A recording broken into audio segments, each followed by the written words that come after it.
DaVinci Resolve for beginners. How to edit text in DaVinci Resolve.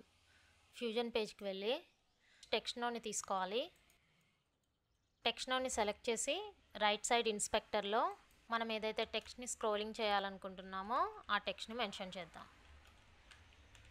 And ఆ టెక్స్ట్కి font style కానీ colour కానీ ఏమైనా change చేయాలంటే చేసుకోవచ్చు. నెక్స్ట్ సింగిల్ విండో సెలెక్ట్ చేస్తున్నా. అండ్ ఈ సెంటర్లో ఈ యారో మార్క్స్ ఉన్నాయి కదా, దాని సెంటర్లో క్లిక్ చేసి డ్రాగ్ చేస్తూ అవుట్ ఆఫ్ క్లిప్ ప్లేస్ చేస్తున్నాను. నెక్స్ట్ రైట్ సైడ్ ఇన్స్పెక్టర్లో లేఅవుట్ అని ఉంది కదా, అది క్లిక్ చేయాలి. ఇక్కడ సెంటర్ ఎక్స్ అండ్ వై ఉన్నాయి కదా, అక్కడ కీ ఫ్రేమ్ని సెట్ చేయాలి. ఓకే, నెక్స్ట్ ప్లే హెడ్ని ఎండింగ్లో ప్లేస్ చేయాలి. ఇప్పుడు ఈ టెక్స్ట్ అనేది ఎలా స్క్రోల్ అవ్వాలనుకుంటున్నారు? నాకు లెఫ్ట్ నుంచి రైట్కి మూవ్ అవ్వాలనుకుంటున్నా, సో అందుకనే దీన్ని లెఫ్ట్ నుంచి రైట్కి మూవ్ చేశాను. ఓకే, ఇంతవరకు అవ్వాలి.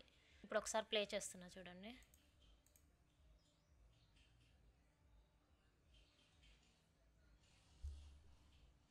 ఓకే, ఇప్పుడు ఒకసారి ఎడిట్ పేజ్కి వెళ్ళి చూద్దాం. ప్లే.